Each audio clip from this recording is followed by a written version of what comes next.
কাশ্মীরের ভূস্বর্গ হিসেবে খ্যাত পেহেলগামে ভয়াবহ সন্ত্রাসী হামলার ঘটনায় ভারত পাকিস্তানের মধ্যে দেখা দিয়েছে তুমুল উত্তেজনা।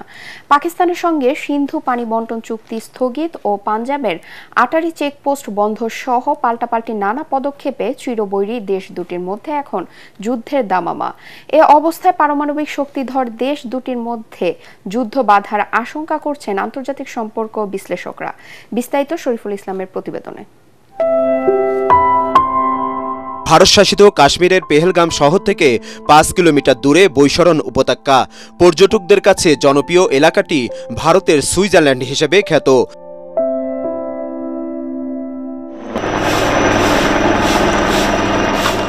মঙ্গলবার দিনে দুপুরে সেখানে পর্যটকদের উপর অতর্কিত হামলা করে একদল বন্দুকধারী। ভারতের দাবি ২০১৯ সালে পুলওয়ামা হামলার পর কাশ্মীরে এটি সবচেয়ে প্রাণঘাতী আক্রমণ। এতে পাকিস্তানের ইন্ধন আছে দাবি করে দেশটির বিরুদ্ধে কড়া প্রতিক্রিয়া দেখিয়েছে দিল্লি। পাকিস্তানের সঙ্গে সিন্ধু পানি বন্টন চুক্তি স্থগিত ও পাঞ্জাবের আটারি চেকপোস্ট বন্ধ করে দেয়াসহ ৫টি কড়া পদক্ষেপ নিয়েছে ভারত। সার্কের ভিসা নিয়ে ভারতে যেতে পারবেন না পাকিস্তানিরা। যারা ভারতে আছেন তাদের ভিসাও বাতিল করা হচ্ছে। ৪৮ ঘন্টার মধ্যে ভারত ছাড়তে বলা হয়েছে পাকিস্তানিদের।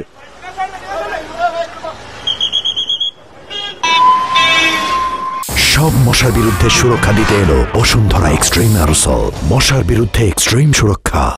হামলার পর থেকে ভারত জুড়ে চলছে প্রতিবাদ বিক্ষোভ। সন্ত্রাসীদের দ্রুত গ্রেপ্তার ও বিচার দাবিতে মিছিল এবং হতাহতদের স্মরণে শোক সভার আয়োজন করা হয়। তবে পাকিস্তানের প্রতিরক্ষা মন্ত্রীর দাবি, পেহেলগামে হামলার ঘটনা সংখ্যালঘু সম্প্রদায়ের ওপর হিন্দুত্ববাদীদের অত্যাচারের ফল। সংখ্যালঘু খ্রিস্টান, বৌদ্ধ ও মুসলমানদের ওপর হিন্দুত্ববাদীরা অত্যাচার নির্যাতন করায় সেখানকার জনগণ তাদের অধিকার ফিরে পেতে এমন প্রতিক্রিয়া দেখাচ্ছে।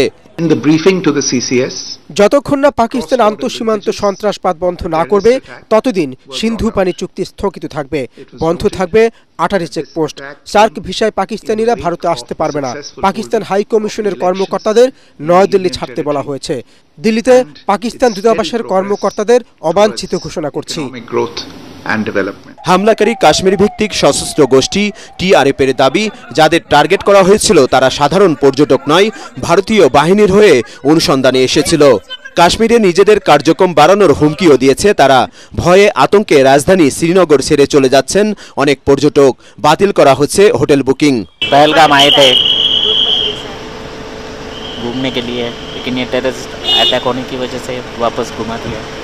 4 घंटे से इधर रुके थे। हमको बीच में ही पता चल गया कि क्या बोलते पहलगाम में आतंकी हमला हुआ है, तो हम 3-4 घंटे से यहीं रुके।